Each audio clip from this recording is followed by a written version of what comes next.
Welcome to my channel. Once again, I'm saying stories. So this is now another story. It was a time when I went on a field trip and I got lost along with a few other students. Now, I think I was like 8 years old. It was still elementary. And we actually went with a bunch of other classes. I think we were all in the same grades and in the same grade, and we went to on a field trip to I think it was a museum somewhere where they have like things you could see. I think it was a museum. And the reason why I got lost was because the teacher said, "Oh, okay, you gotta what I remember was that she told us that we could have a break for about 20 minutes so we could eat something and we could go visit the gift shop or something like that. Well, I really don't remember why I left along with these other students and we all got lost. I think because I thought they were with us, so I didn't buy anything. I remember I couldn't because I didn't have that much money, and the gift shop was pretty expensive.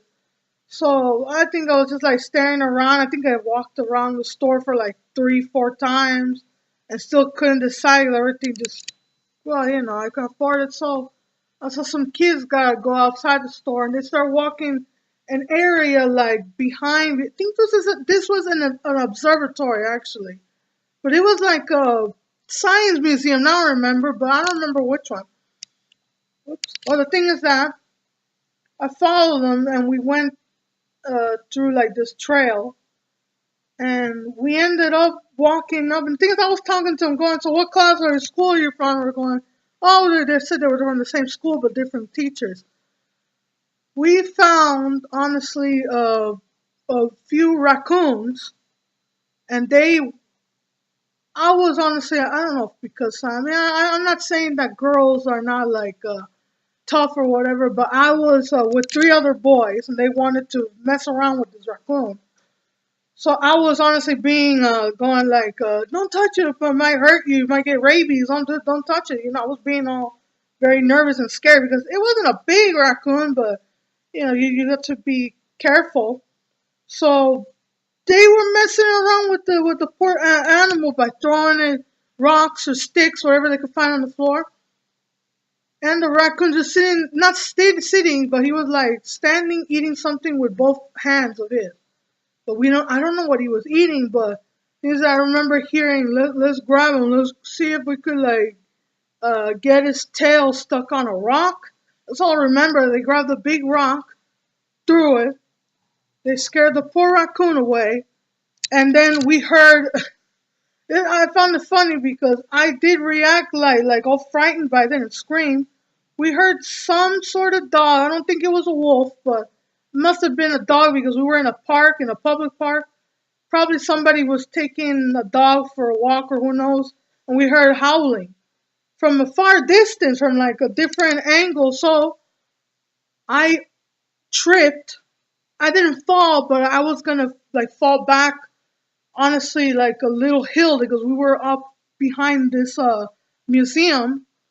And so they started running, and I go, what are you doing? The thing is that I ended up running back, and the teacher started yelling, "What happened? We were looking for you." She was, I didn't like her. She was really dumb teacher. She was always changing her moods around people. She would be nice around certain people, but when you really knew her and you had her, in your class, because she was the teacher, and you know her, you didn't have those kinds of people that you really work with, or and so she was really mean. Well, the thing is that I got really scared and I didn't want to tell the teacher, and I was so scared I actually peed. Well, thing is that I there was a raccoon. I don't know if it was the same one, but it was now close to the like the entrance of the museum. And I was thinking, oh my god, did I lure this raccoon to us or what? Because I mean, I ran like crazy because first we heard that howling, so I'm not sure. So the whole time I started now smelling something weird because we were now gonna go back it was the end of the field trip. And we got into the bus, and I did start smelling something. I think it was me, to be honest, but I don't know, because when I fell on the floor, because I didn't fall. I guess I like slipped or something. I got myself dirty with some muddy, I don't know, on the floor. Maybe it was poop. I don't know. But I got myself all I smelled bad. I could smell it. So I got home. We go to back to school because we got on the bus, and my parents were there, and they it was my dad. He was the one who asked me, "What's that smell?" Because I got into the car, inside the car, and he said, I told him, "I don't know. What do you smell?" I didn't smell it, honestly. I smelled something at first when when I was running away from this the raccoon, but I didn't think it was like me with the strong scent. So he was just very curious, going, "What's that smell?" We ended up stopping. I remember we stopped at a car wash.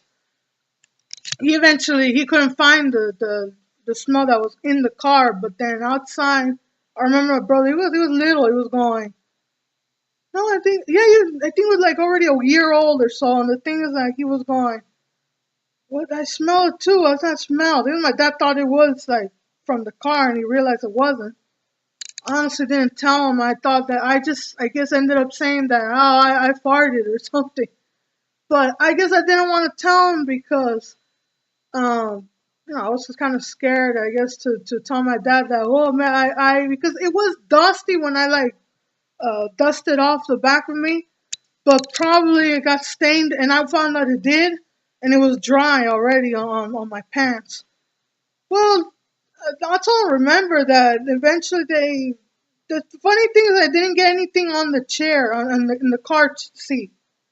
I guess it like dried out real fast, whatever I slipped on, but yeah, it was poop. So because it smelled real bad, but I learned my lesson now since then, that I shouldn't, follow somebody all the time, or, go out of a group, because I've done that before too, a bunch of times. I've done that too many times, actually, and not all the time. It's like that, of course, but it more. I've been in other situations where I guess I see things that I shouldn't. Nothing bad, just maybe mostly hear things that I shouldn't, and I don't want to get involved, so I get away from that. But I don't get involved with it. I don't say anything. Well, then, now I don't know if I should just mind my own business, but if something is that I should speak about, I do. And if it's like something really, really personal going on with somebody they're arguing, not arguing, talking about in public, I don't know, in a bus or somewhere, I don't get involved unless maybe I'll agree on something. I'll just say my own an opinion, but I don't do that anymore because I used to get involved too much, and it got me in trouble a few times. So, that's a story. That's all I remember, because I shouldn't. The whole point of the story is that I shouldn't have. I should stick with the teacher and everyone else. But I learned my lesson from that. That's the story. And if you enjoyed it or not, put a like or a dislike, whatever. Put a comment below if you thought it was funny or not. Whatever, and don't forget to subscribe to my channel. And I'll be coming with more stories in the next few days again. And well, bye. That's all I have. Bye.